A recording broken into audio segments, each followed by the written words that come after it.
Welcome to Coffee and Crypto with Lee and Jimmie. I am Lee Reiners, joined as always by Jimmie Lenz. Good morning, Jimmie. Good morning, Lee. Good cold morning. Cold and tired for Jimmie this morning. I know Out late you're up. last You're up. night. You're up late last night. Rocking. Yeah. You're Yeah, I rocking. went to see the concert. Everybody knows I'm a pretty big concert goer, so I went to see Rascal Flatts last night and Chris Lane at the Lenovo Center in Raleigh. And those are always late nights. Always late nights.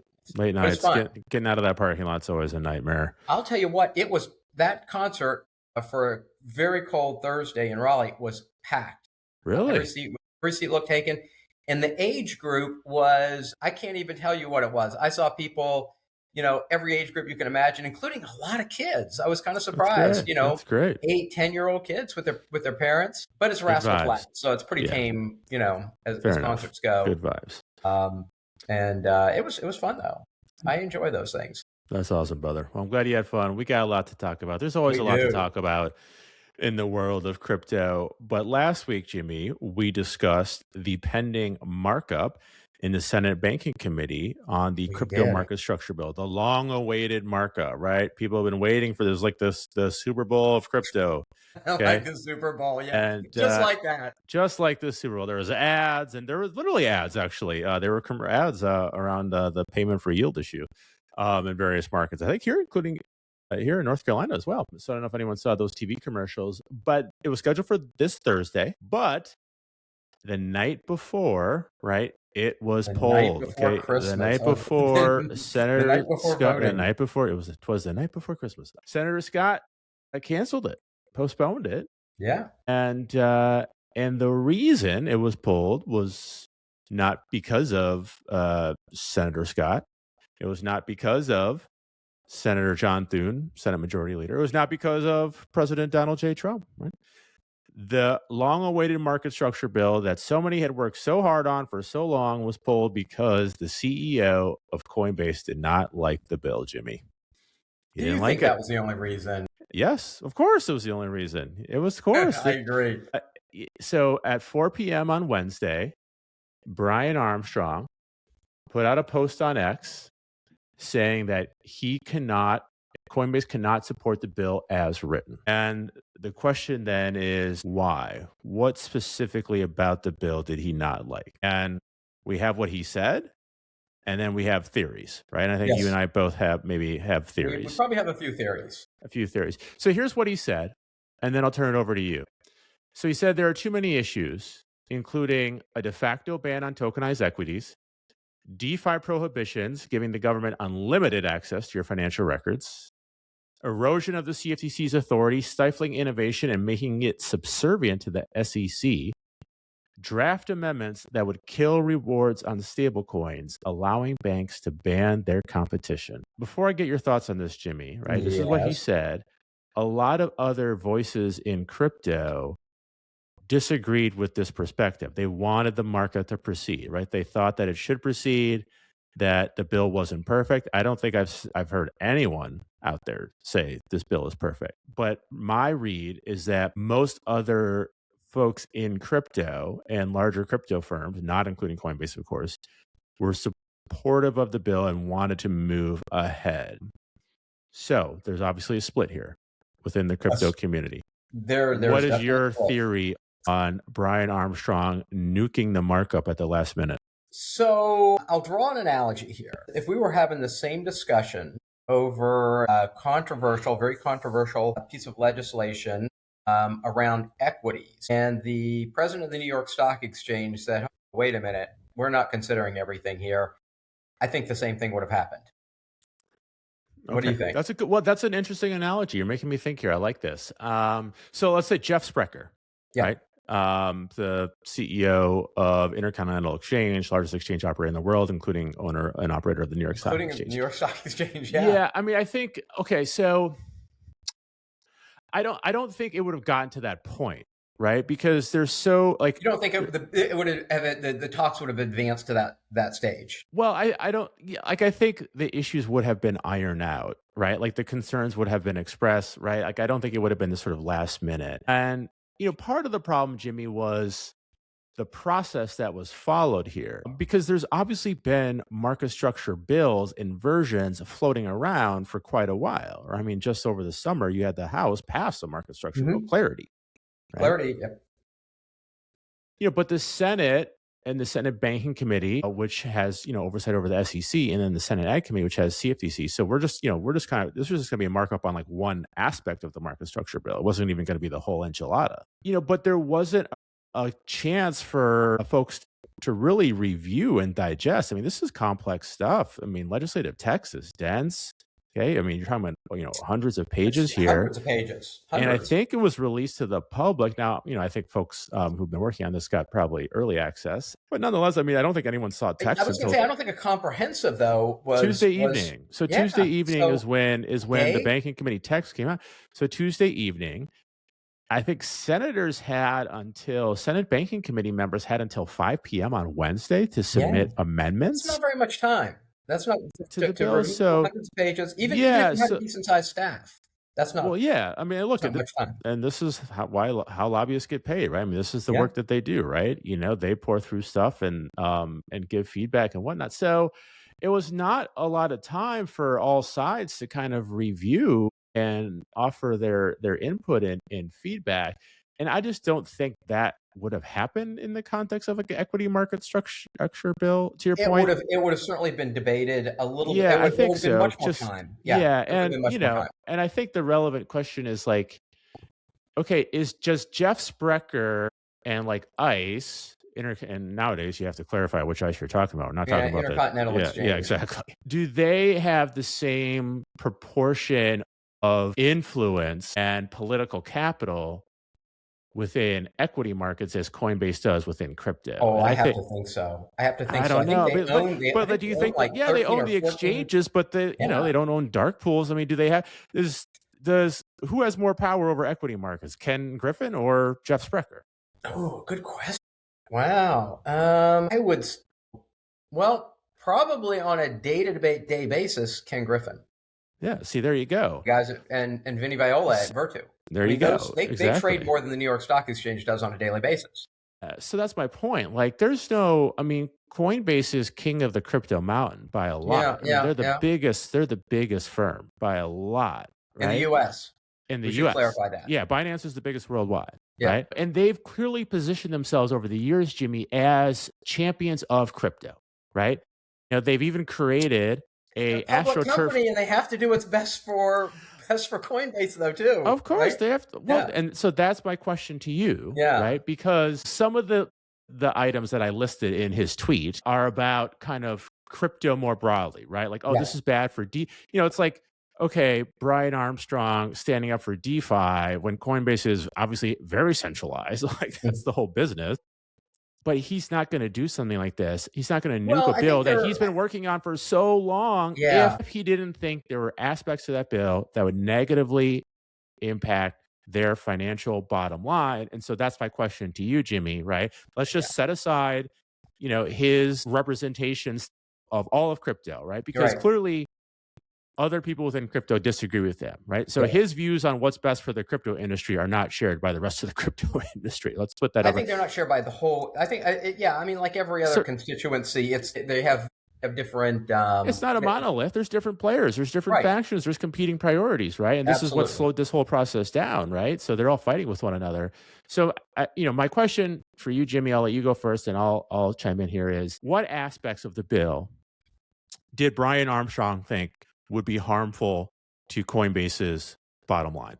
Yeah, as I look out over the short term and midterm, I think two things that came up in that list probably stick out to me more than anything else. And one is kind of on the horizon, but the short horizon, and that is equities. Tokenized equities. The other one is one that they earn a hell of a lot of money on now, and it could be, and depending on the direction that it goes, it could affect those fortunes, stablecoins. Both of those things. I think those two, to me, stuck out more than anything else, because if I look over, look at what's happening right now, if I look at, what's happened very recently and what I see on the near term horizon, it would be those two aspects. I don't know about you, but, and those are, I mean, those I are so central to what they do. I think you're right. I think you're right. Those were the two that I would point to. But I'm going to put more weight on the tokenized equities, the first one. Yeah. Yeah. Well, it hasn't been done yet, really.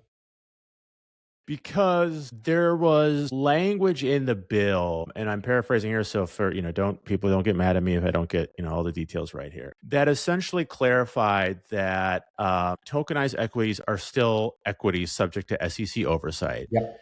And it also prevented the SEC from granting like blanket exemptions to tokenization, right? Basically saying like, the SEC can't just allow tokenized equities to operate like outside of the broader 34 Act framework. And this is what we talked about last week when back to Ken Griffin, like this is kind of what Citadel's been arguing, right? And I told you it was going to come to bear in the market structure. It wasn't just about what the SEC is doing. It's also relevant to market structure. So here's what we know, Jimmie.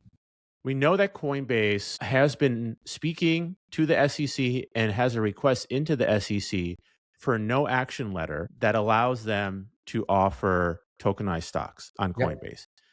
Now, I frankly do not understand how the SEC could grant that. I don't think they have the legal authority to allow a non-SEC registered entity to offer securities on their platform. So that's what they want to do. Now, I don't think Paul Atkins feels the same way I do. I don't think he's constrained. And he's repeatedly talked about this innovation exemption. Mm-hmm.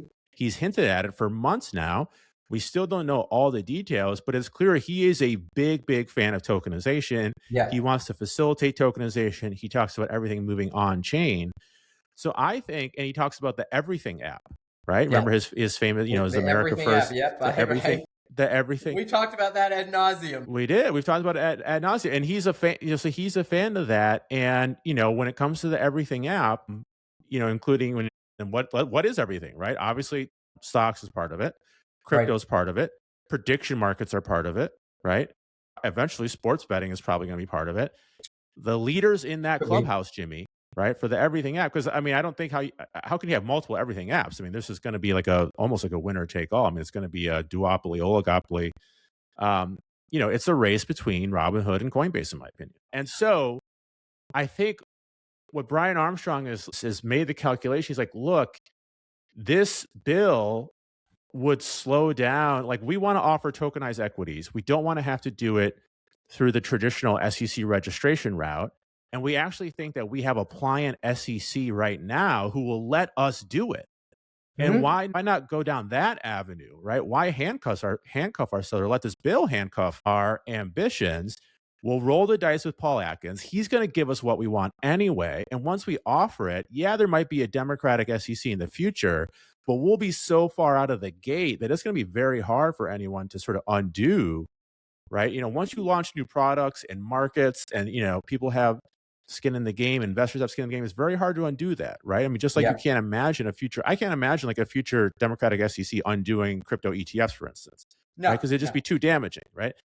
Well, they're too entrenched at this point. So I think it's all about tokenized equities. And here's the tell, Jimmie. Here's the tell, because A16Z, Andreessen Horowitz, A16Z crypto. Okay, Andreessen Horowitz was an early investor, multiple rounds in Coinbase. They have been simpatico on essentially every single issue up until now. Miles Jennings, their head of policy at A16Z, has been tweeting saying, look, the bill's language around tokenized equities is fine. It's just stating what Hester Peirce has already said in essence, which is tokenized equities are still equities. Still equities, yeah. And I think it's quite telling that you have a public split, okay, and they're not talking at one another, right? But it's clear if you read between the lines that A16Z, which historically has been very close with Coinbase, has a difference of opinion on this bill and the approach that Coinbase is taking. So I think it's all about tokenization, and I think that Coinbase thinks that SEC is going to give them what they want anyway. Oh, I agree. The second point, Jimmie, is to the stablecoin piece, right? What you said. Yeah. I agree with you. So we've talked about this. You've written about this with Reed, Tim CO. Coinbase has this distribution agreement in place with Circle. Coinbase gets roughly half of Circle's revenues. Half the net revenues, of half the revenue that Circle gets on their reserve income, and they want to preserve that. right? And so that incentivizes Coinbase to take steps to promote USDC, because the more float there is, the greater the market cap of USDC, the more That they get, and right? yeah, I mean, and right now they have kind of a lock on it, which is nice. Yeah. At least here in the U.S., they So if they you know, so if so it Coinbase is prohibited from paying their customers rewards for holding USDC, then presumably that would lower demand for USDC. The market cap could would go down, and they would get less revenue from Circle. But like under Genius and under the current text of market structure, like Circle could still pay like Coinbase. Like there's nothing that prohibits Circle from paying Coinbase. Now, I actually wrote an article how I think that violates Genius, but for the time being, no one's agreeing with me on that point. So I actually think that I think Circle is kind of screwed. Is where I'm going. I think I wrote that last Yeah, summer. I think you wrote that. And I agree with you. And I think their silence, because Circle, right? I mean, they have a lot of policy people, and they're quite mouthy, and they're weighing in on every crypto issue that under the sun for the most part, and they've been pretty quiet. And I think that's telling, because they don't want to upset their rich uncle, Coinbase. Okay, and frankly, Coinbase has Circle by the balls. All right, distribution. The And that distribution, agreement, yeah, my the understanding is that distribution agreement agreement. is coming up for renegotiation in 2026. I frankly think that Coinbase will probably launch their own stablecoin and just basically kick Circle to the curb. That's kind of my prediction. It's a bold prediction, but we're starting off with 2026. That is kind of Because a why bold not? prediction. So I actually don't think the stablecoin, and maybe that's what they're concerned about, is looking ahead Yeah, to when they do their own stablecoin and trying to scale it. How do you scale it? You subsidize rewards, right? yep. You offer rewards, because and on the stablecoin piece, Jimmie, all sides are talking their book. We know that. You know that, right? Of course they are. The banks. I mean, some of It's the claims that the self-preservation. banks are Nobody's making. doing this. Nobody's altruistic in No, this space, in any space. There's no such thing as altruism. it's You you look have to deep wait. enough. You have to wade through it. Understand people's right. Understand we all have motives, and Yeah, I think if you understand those motives, it doesn't mean that you automatically dismiss the arguments, right? But it helps you put it in context and sift through them, right?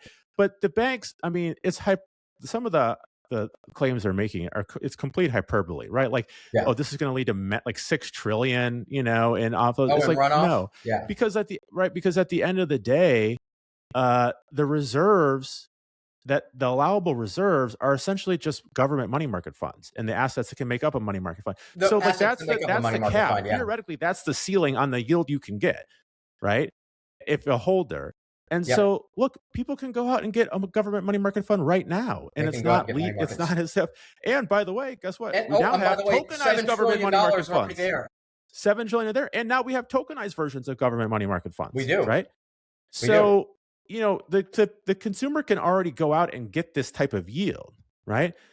I think what the crypto industry wants is they want to subsidize that, right? I think they want to have they're going to have stable coins. Some firms, probably Coinbase, want it to be a loss leader, right? So you get customers in the door, and then you can cross sell. Yeah, right? yeah. Well, I mean, absolutely. I agree with you 100% on that. I mean, this is a way to get people in the door and then cross sell on it. I mean, heck, every company does this, right? Banks have been doing this for years, offering teaser rates on CDs or loans or whatever. I mean, everybody does this kind of things. I mean, hell, credit card companies do it. How many times this year already have you gotten a credit card offer 0% to transfer a balance for some period of time? I mean, everybody does this kind of thing, these teaser rate type things. Yeah. I want to wind back though, because the equity argument, the tokenized equity argument that's being made, and the fact that it has to fall under existing equity rules, basically. I mean, that's, to me, that's kind of table stakes. You got to accept that, right? That's what it is. I mean, you can't tokenize something and change the core nature of it, because this is part of a capital structure of companies. This isn't something you can just screw around with. Investors depend on this. Retail investors, institutional investors depend on this. Companies depend on this. This is the way that it works. This is what it is. You can't change the definition. Now the floating of equities, different story, right? Because we're already seeing that happening, where companies don't IPO anymore, right? I mean, SpaceX is basically a public company that never IPO'd. there are a few Yeah. of those out there. Robinhood's distributed them in Europe primarily, and Yeah. so if you're an EU citizen, I mean, you can buy shares in companies that have never gone public. Might that offering process change?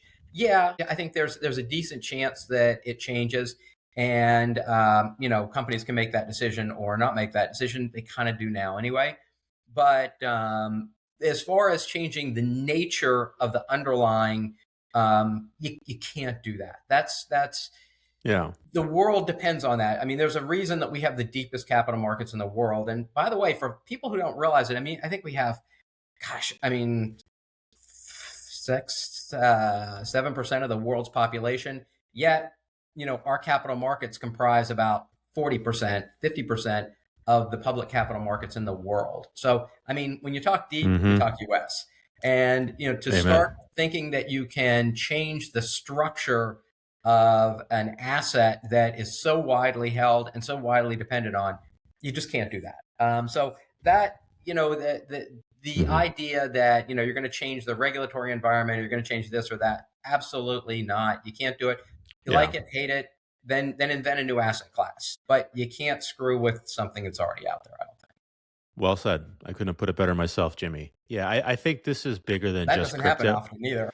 I know, but it was very articulate, and I couldn't agree more. I think this is bigger than crypto, right? I think Coinbase's ambitions are bigger than crypto. They do want to be the everything app.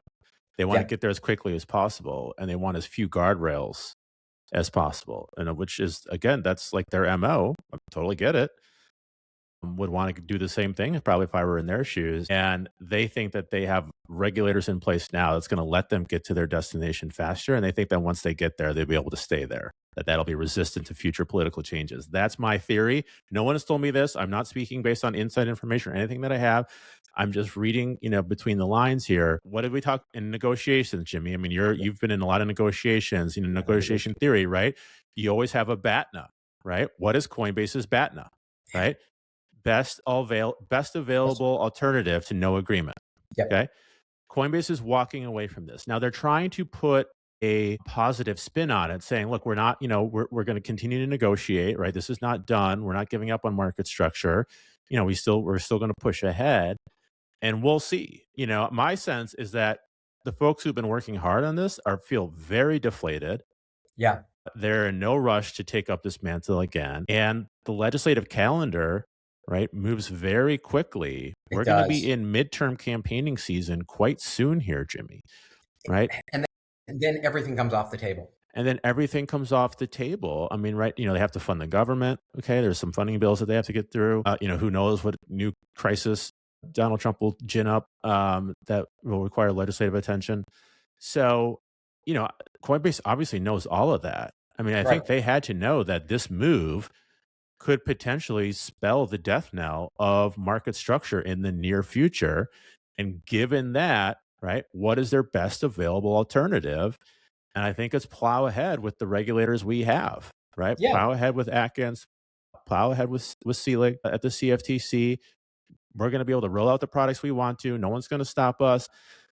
And let's just go and deal with the consequences later. So I feel for folks who have been working. I mean, I thought it was a bad bill, so I'm not exactly, super disappointed. But, you and I interact with congressional staff quite a bit, and they put a lot of time and effort into this, Well, they have put a lot of effort into it. And I think I've talked to a couple of people since this occurred.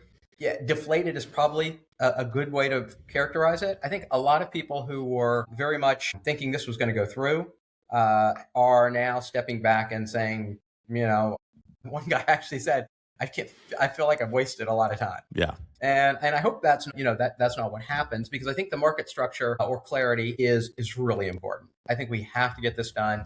I think it's the biggest thing and I mean, I'm sure this is going to be topic of conversation at the conference. This is going to be one of the primary topics of conversation at the conference. For folks who haven't looked at our speakers, we have constituents from all of these corners. We have two speakers from Coinbase. Yeah. So I think that you all, for those people who are coming to the conference, and I think it may be already sold out. It's close if it's not sold out. You got to get on it, folks. It's filling up fast. Digital assets at Duke.org. Yeah, digitalassets at Duke.org. But I think that this is going to be front and center. It's funny, a guy from, and I won't tell you where, but it was a bank, called me yesterday and was asking me questions about this. I'm like, I'm not that in the know. He's like, and he said he would definitely be at the conference just to hear from the different parties to, he said, because, I think banks are watching this very closely, right? I mean, the stable coin. They're doing more than watching, brother. They're doing more than watching. They're active participants, right? Yeah. The stable coin thing is not something to sneeze at, right? They've seen the amount of money that's left. I talked to, and this is public, so you guys can see it. There's actually a credit union in your home state, Minnesota, that floated their own stablecoin recently. I missed that. Okay. St. Cloud Federal Credit Union. Sure. Yeah. It's been and they gave many times. the CEO gave a interview, and he was talking about the amount of money that he saw coming off his platform, and to go to crypto exchanges. And he said, this was what they were doing. I personally don't see this as being a big preservation technique, but it shows that they're thinking about this. It shows it is front and center. And this is a community bank in Minnesota, folks. I mean, these are usually not considered, although I think they have their pulse on the pulse of the consumer a lot better than some of the big banks, even though they're usually not. It's the bulk of their business. That way. Yeah. Yeah. But I mean, this is what is at stake here. I mean, if they're thinking about it, every bank is thinking about this and what the implications are. Oh yeah, and they can be very long-reaching. We have a banks and crypto panel at Digital Assets at Duke, right? So we're going to talk about all these issues. Yeah. So I don't know where market structure goes from here. I am not a legislative prognosticator, right? So. I just know folks working on this are feeling pretty disheartened, and I don't think there's a big appetite to take pencils up again here anytime soon. But I could be wrong. The crypto industry obviously has a massive campaign war chest that they're clearly not afraid to deploy.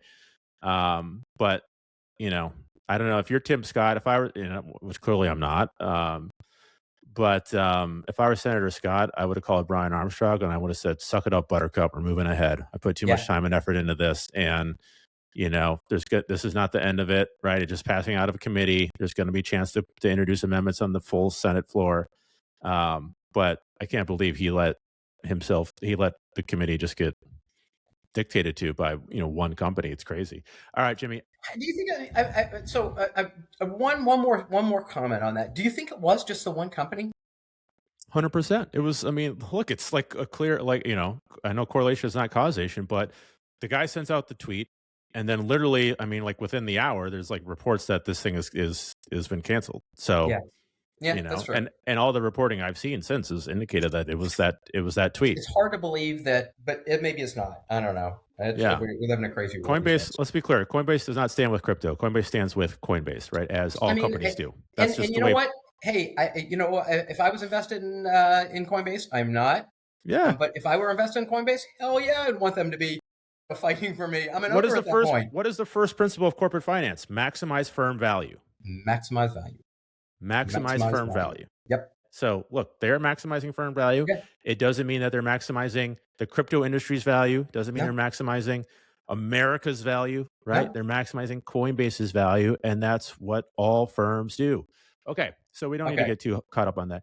Let's end, Jimmie, on stable coins. Two stablecoin stories here. I had known that, because obviously we talk about stablecoin use cases, right? And, where is this growth going to come from? Where has it come from? And, one of the very first kind of demonstrable, hey, stablecoins are being used in a constructive way is in countries that have political instability, capital controls, hyperinflation, right? So that's where we've seen I've used that example many, many times. Many, many times, of course. And, one of those countries, right, clearly is Venezuela. And so I knew that stable coins were being used in Venezuela, but I honestly did not fully understand the extent of that usage until recently. It goes far and beyond the man on the street. Far and beyond. So the Wall Street Journal had an article last week about the use of Tether in Venezuela, not just by ordinary Venezuelans, but by PDVSA, the state oil company. Okay. Right. So after the US imposed sanctions on Venezuela in 2020, PDVSA began demanding payments in Tether to bypass the traditional banking system. So oil export payments were settled through direct Tether transfers to certain wallet addresses or through intermediaries swapping cash proceeds for Tether. According to one expert, Jimmie, an economist in Venezuela, and take this with a grain of salt. It's just one guy. I don't know where his data comes from. Sure. But he said almost 80% of Venezuela oil revenue is collected in stablecoins like Tether.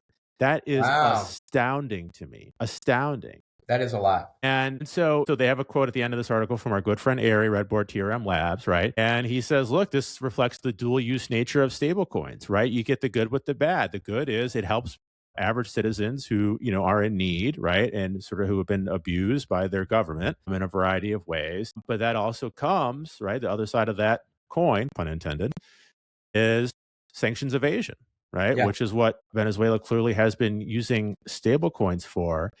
And I think now that the U.S. quote unquote runs the country, in President Trump's words, right? They're trying to figure out where the where's the money, right? It's like the Lebowski. Where's the money, Lebowski? Where's the money, Venezuela? And it's in Tether. And that kind of leads me to the second story I sent you, Jimmie. Yeah. I don't know if it's related. I'm having to guess it's related because there was a massive, massive Tether freeze done by the company. Yep. So the company on its own went out and froze $182 million in Tether across Tron wallets. I think it was like 5 wallets. Right.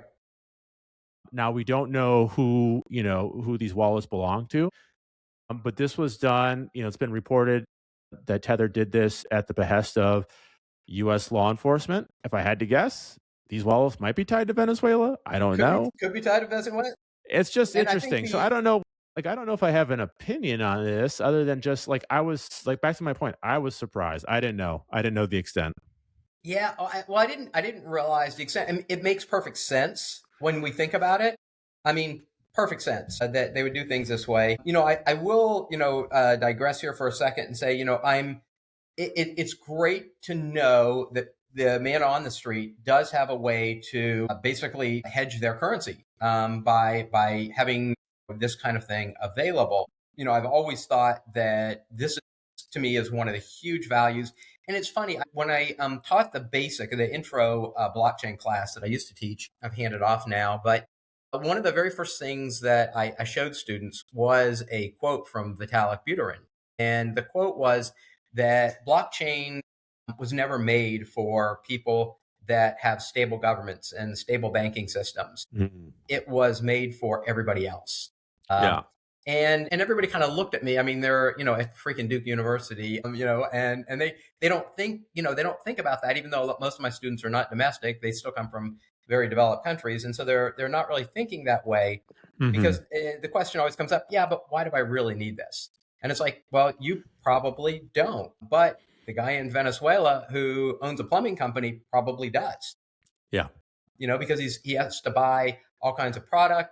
And, the inflation's crazy, and trying to get lock in the value of his currency. There you go. So I again think that there are some really good uses.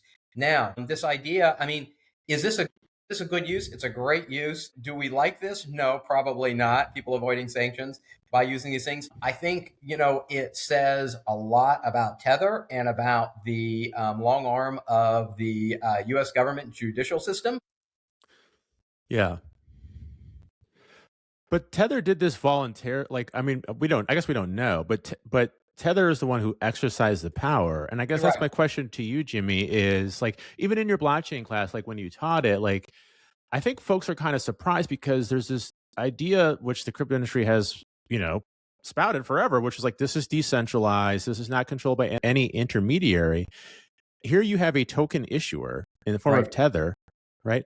On its own, using technological capabilities that it has, freezing wallet addresses, meaning that those tokens can't move from those wallets. So they weren't necessarily seized, although I suspect they have the ability to just move them to a different address if they want. If they have the ability to freeze them, they probably have the ability.